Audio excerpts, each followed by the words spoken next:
আমার কুইনের মুকুট। তো হ্যালো এভরিওয়ান, আজকে আমি আর আমার বর সকাল সকাল ঘুম থেকে উঠে বেরিয়ে পড়েছি বাজারে যাওয়ার জন্য। আর ওই দেখো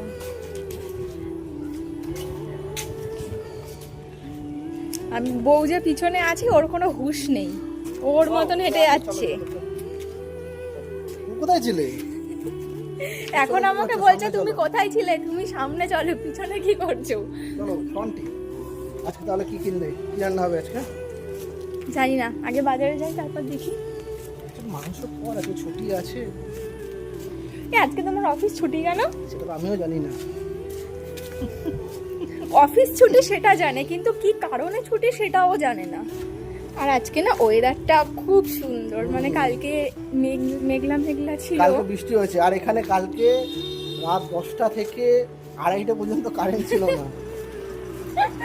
কি অবস্থা! এখানে এত পরিমাণে কারেন্ট যায় ধারণার বাইরে। আমরা তার মধ্যে ঢুকেছিলাম, এত গরম।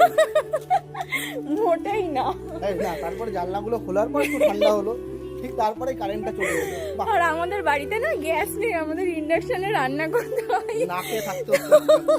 যা গ্যাসের ক্রাইসিস। কারেন্ট থাকতে থাকতে সবকিছু রান্না করে নিতে হয়। আলুর তরকারি বসিয়েছে, অর্ধেক আলুর তরকারি সেদ্ধ হয়ে বন্ধ হয়ে গেছে। তারপরে মুড়ি খেয়ে থাকতে হয়েছে, মুড়ি জানা চলছে। কি অবস্থা ভাই! কি অবস্থা! তোমার লজ্জা করছে না বলতে? তোমাকে আমি কবে বলেছি যে একটা গ্যাসের ব্যবস্থা করো? ভাই গ্যাস পাওয়া যাচ্ছে না, গ্যাসের প্রচুর লাইন। তো লাইনে গিয়ে দাঁড়াও। তাতেও পাবো না গ্যাস। তো লাইনে গিয়ে শুয়ে পড়ো। আরে ইসলামপুর থেকে গ্যাসটা তো নিয়ে আসতে হবে, গ্যাস তো আনিনি, ওটা তো সৌমেনকে দিয়ে দিয়েছি। তো ওর আগে যেখানে হচ্ছে পোস্টিং ছিল, ওটা ছিল ওই শিলিগুড়ির কাছাকাছি ইসলামপুর বলে একটা জায়গাতে। তো ওর আবার তো বিয়ের 2 দিন আগে ওর এখানে ট্রান্সফার হয়ে গেছে, তো ওখানকার সিলিন্ডারটা ওখানে রেখেই চলে এসছে। ও আমাকে বলেও নি যে আমি না সিলিন্ডারটা রেখে যাচ্ছি। ও যদি আমাকে বলতো তাহলে আমি ওকে কখনোই বলতাম, রাখতে দিতাম না। আমি ওকে বলতাম যে নিয়ে চলো, কারণ আবার কোথায় পোস্টিং হবে সেখানে যদি থাকতে হয় গিয়ে, তাহলে তখন তুমি সিলিন্ডার কোথায় পাবে? এই ছেলেটার মাথায় এইটুকুনি বুদ্ধি নেই। কি বলবো,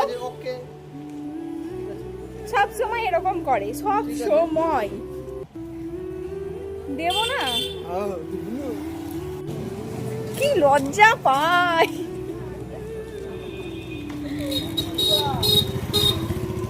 আমাদের বাড়ি থেকে মাত্র হচ্ছে 5 মিনিটও লাগে না, বলো? 2-3 মিনিটের হাঁটা রাস্তা হচ্ছে বাজার, স্টেশনও খুব কাছে। তার থেকে বড় ব্যাপার সামনে বাজার।